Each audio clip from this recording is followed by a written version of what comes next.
So hello folks, and welcome to this week's Wednesday Wake Up webinar with myself, David Williams, and Helen Brouard. So you may know that today, the 4th of November, is actually National Stress Awareness Day. So more on that in just a few minutes' time. So we are three independent therapists, trainers, coaches, and we've got together because we think we have a really strong offering for all the hiatus that's been surrounding us for the last quite a few months now, really since lockdown in the UK since March.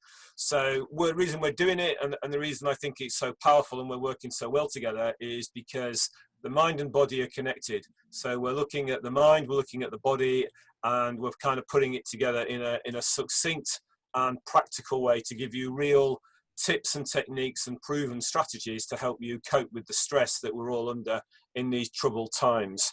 So we'll do a little recap when we come to each of us over from last week's session, but we're going to go straight over to Helen, who's going to talk about relaxation techniques. So you're going to hear from each of us 5-6 minutes each, and then we might have time for some questions and answers, and we'll be done within half an hour. So Helen, over to you. No pressure then, Nick. Might need to spotlight yourself, Helen. Yeah, I'm getting there. So, good afternoon, everyone, and welcome to the stress workshop that we're doing today.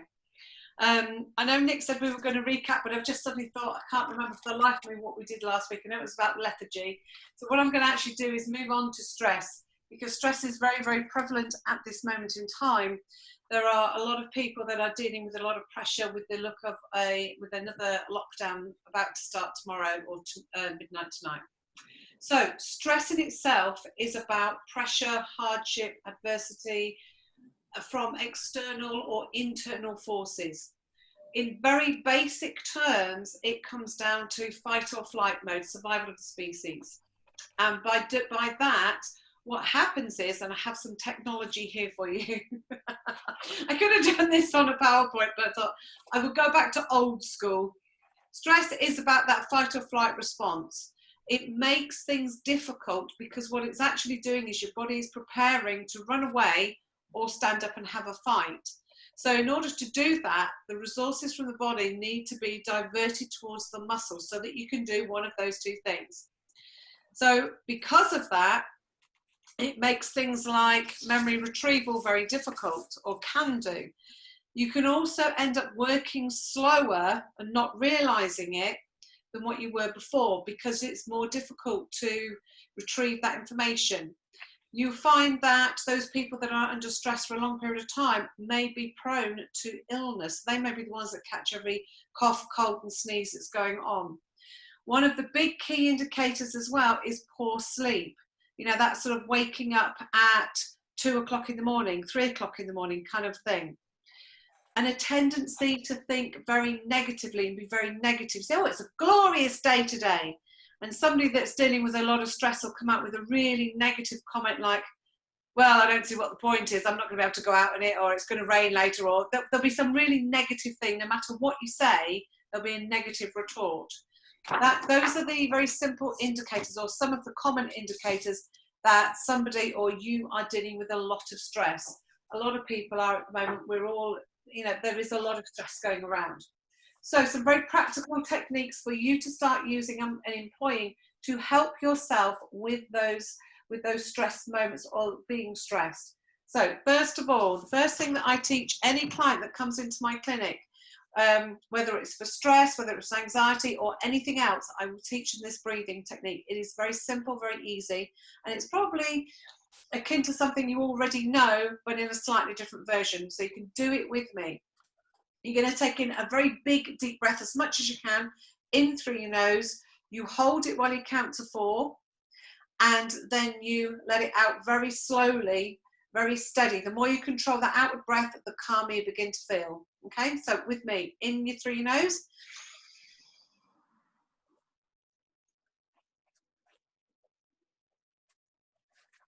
And let it out very slowly through your mouth. The more you control that outward breath, the calmer you begin to feel. Now you can repeat that up to 3 times, one after the other. Don't do any more than that, because you will start to get a bit lightheaded. One of the other things that people often find that they are dealing with stress is poor sleep. They wake up at 2 o'clock, 3 o'clock in the morning with everything going round and round in their minds. You know, they start thinking about things that they've got to do, they start worrying. There's loads and loads of different techniques you can use to help yourself get back to sleep. One of them is to count backwards from 300 in threes. So in your mind, you might see, or you might just say the number 300.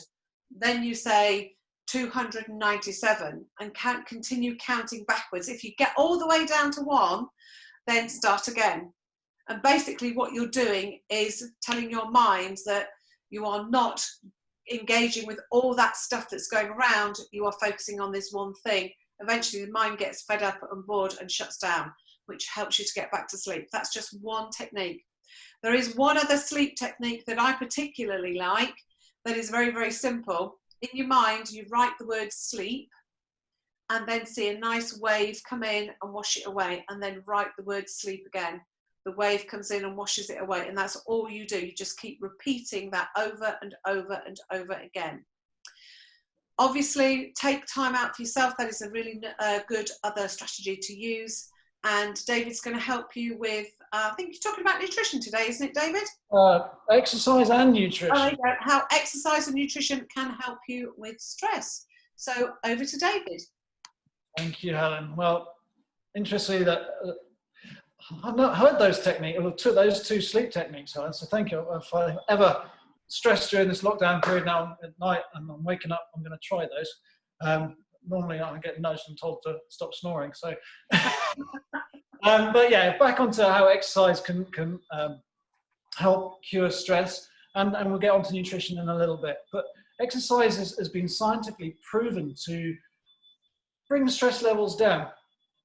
But telling someone to get more exercise is, yeah. So how do we do it? How can we get more exercise in our day? Well, what I do is weeks in advance, I'll look at my diary, and before I book any client sessions in, I'll mark times in the day when I'm going to exercise. Now that might be high intensity stuff in here, or lower intensity stuff, walking the dog, doing the garden, whatever it might be. Gardening's a great form of exercise, and it's low intensity, but walking is as well.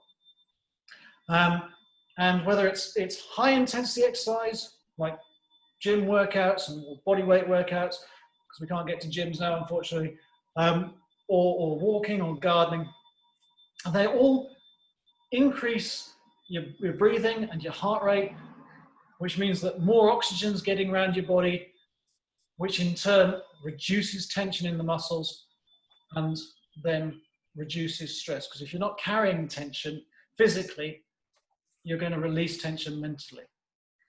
And also, by getting outdoors, walking, gardening, whatever it is, again, I'm such a science geek, science has proven that fresh air, just fresh air and daylight, resets your body, resets your mind, and in turn, that lowers stress.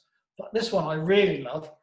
The University of Surrey a couple of years ago produced a paper that quite categorically showed that green, the color green, but more importantly, if you can see plants, your tension and stress leaves your body. So if you can't get outside, and if it's pouring with rain, or you're stuck inside with meetings or whatever on Zoom, find yourself a window, try and look out of the window. Maybe do the exercises we talked about that you can do on your headset. No one will know you're doing them. The cross crawls, the raises, the swings, maybe even the squats. And you do them by the window, looking out at some green. You'll find double whammy: exercise and seeing green. So that will all help with reducing stress. And another benefit of exercise, Helen mentioned sleep, and how if you're chronically stressed, then sleep can be impacted. But regular exercise, regular physical activity has shown to improve sleep, which, again, happy days, it brings stress down. So if it's a virtuous cycle, if you like. Now, getting quickly onto nutrition, Helen talked about acute stress and chronic stress. And acute stress is that initial fight or flight mode when adrenaline surges through your body. And that will suppress any hunger you've got. But if you're experiencing chronic stress, that long-term stress of, here we go again with lockdown and all that fatigue that we're feeling through chronic stress at the moment, then that increases hormones in your body that prompt you to have cravings, especially for sugary, fatty foods. So how do we conquer that? How do we sort that out? And then having good nutrition is again shown to reduce stress, but telling somebody to eat healthily, yeah, go and eat some more greens. Well, that's not helpful. But if I said to you, that's what I do when I'm coaching, is the two things I will always ask people to do. Well, firstly is to slow down when they're eating. And what effect will that have? Well, it will make them be mindful. This is the second thing, being mindful of their food. So you can be mindful about the food choices you're eating. So actually, I'm not going to eat that because it's sugary and fatty. I'll try and find a healthier alternative. But more importantly, when you're actually in the act of eating, if you slow down, maybe put your knife and fork down between mouthfuls, or if you're eating a sandwich, put that down between mouthfuls, take a little sip of water or whatever else you're drinking. Focus on the food, focus on the texture, focus on the taste of the food. That in itself is going to reduce any stress levels in your body because you're being mindful about what you're eating, rather than, as Helen said, when you're focusing on the stressor, if you're focusing on the food, you're removing that stress. So some little tips there, hopefully some helpful strategies you can use through exercise and nutrition to help you combat and alleviate stress. And back to Nick now, who will hopefully give you some more concrete strategies to help you. Yeah, thank you, David. So last week I talked about primarily about self-esteem. It's about feeling worthy of success. And the way that we discussed last week was about actually listing your achievements. So I've got a big list. And actually since then, and I want to emphasize, this isn't about thinking, oh, I'm brilliant, I'm amazing, I never do anything daft, or I'm better than you. It's nothing to do with that. It's just about feeling within ourselves that actually, you know what? I'm okay. I'm me. I'm okay. I'm worthy of the success that I'm going to have in the future. And it was only since last week that actually I've added a couple of things to it. I speak en petit peu français. I can get around. I get laughed at. But the other thing is I actually played in the school chess team in Lancaster. So it was, the great thing was we couldn't play at the school because you can't go into the school at night. So we used to do all these working men's clubs for our matches, and we always played away, and the beer was always good and cheap, and it was brilliant. So I want to talk a little bit about that, because this week I want to share with you about the power of focus. And when grandmasters play chess, there are 64 squares on a chessboard. It's 8 by 8. And what they do is they don't think, oh, I've got this piece here and I've got that piece there and everything else. They actually take one of those 64 squares and they want to control that square. So they actually look at the square, not the pieces. And they're focused on, if I control that square, wherever it is on the board, then that's going to help me with this. So that their focus is really absolute. And a few years ago, my instructor was at a big competition, and he was seeing the ladies world kata champion in one of the practice rooms preparing. Now, when I do a kata and I do a move, I'm doing all sorts of stuff and everything else. He saw her preparing, and she was doing one move. And she did a move, and then she stopped, and then she did another move, and then she stopped, and then she did it. He saw her do the same move 50 times. Now, that is the focus of a world champion, to take one thing, just like those chess masters, to take one thing and work on it, and work on it, and work on it. And I think, you know, we've in the UK, we've got a lockdown starting at midnight tonight. And when we're here, we've got mobile phones, we've got LinkedIn, we've got Facebook, we've got emails, we've got texts, we've got Instagram, we've got 101 things. People can even phone us. So it's a really good idea that to make yourself happier, more productive, is that you focus on one thing at a time. So remove distractions from your environment. Bruce Lee said, "As you think, so shall you become." So one of the things to think about here, and this is almost a separate topic, but from the perspective of focus, is actually to be careful about actually what it is you're focusing on. There's a lot of negativity out there. As we're doing this webinar this week, we don't know who's going to be the next American Prime Minister. Nobody's quite sure how long we're going to be in lockdown. The press are having a field day. Why is that? It's because if we sat down and we listed the things that make us happy, it would probably be quite esoteric, quite different things. But if I want to connect with someone, I can hit them with fear. Most people are fear of things like death, loneliness, and financial insecurity. And when I do talks to audiences, I ask for a show of hands, and I would say over 95% of people have at least one of those three fears. Okay, and with death and with COVID and everything else, it's very easy for the press to tap into those fears. So again, if you focus on the media, you're going to be focused on negativity. So focus on the positives as well. Maybe if you want, from last week, talk about that list of achievements. And it's nothing heavy. I mean, my first one was I can read, I can write, I can ride a bike, I can swim. And I've just lifted it out and it's there, it's in my eye line. It's very easy for me to focus on it. I'm limiting my exposure to, particularly to the newspapers. Occasionally I go on the BBC website, but it's about thinking about what you can focus on, and you just take one thing at a time. And you know, sometimes people say, I've got this massive goal, I'm here and I want to get to there. It's like, it's brilliant. That's fantastic. As an example of how this works, I get sometimes karate students, because this is all from my sort of ethos of black belt confidence. People come along and they're just focused on getting to black belt. I would say that without exception, those people never make it, because what they haven't realized is that what they need to do is they need to focus on that lesson, on listening to me, giving it their best, listening to their body, and actually just turning up the next week and doing the same again.